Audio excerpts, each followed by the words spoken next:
પોરબંદરના માધવપુર ગામના મેળાના ગ્રાઉન્ડમાં પાણી ભરાયા છે. ગ્રાઉન્ડ પર ભરાતા પાણીમાં ગામના લોકો કૂદકા મારતા જોવા મળ્યા, આનંદ કરી રહ્યા છે.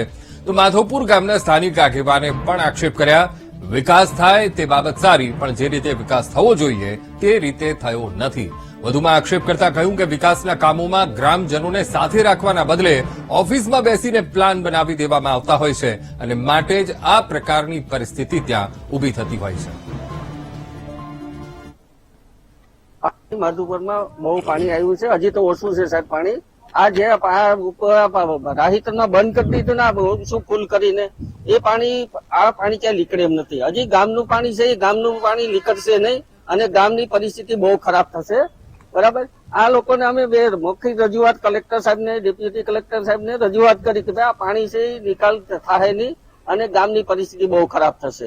બરાબર, જે પાયાની સુવિધા છે એ કરી નથી અને એની રીતે ઠોકી નાખ્યું, કરી નાખ્યું, એટલે કઈ એમાં પાણી નીકળે એમ નથી અને પાણી બહુ ઘણું પાણી આવ્યું.